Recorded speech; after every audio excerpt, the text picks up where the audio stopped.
Questo è il palco della musica di Catania.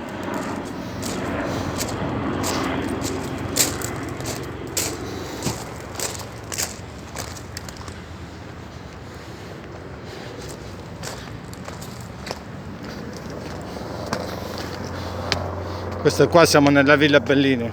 Questo è il legno per amplificare il suono.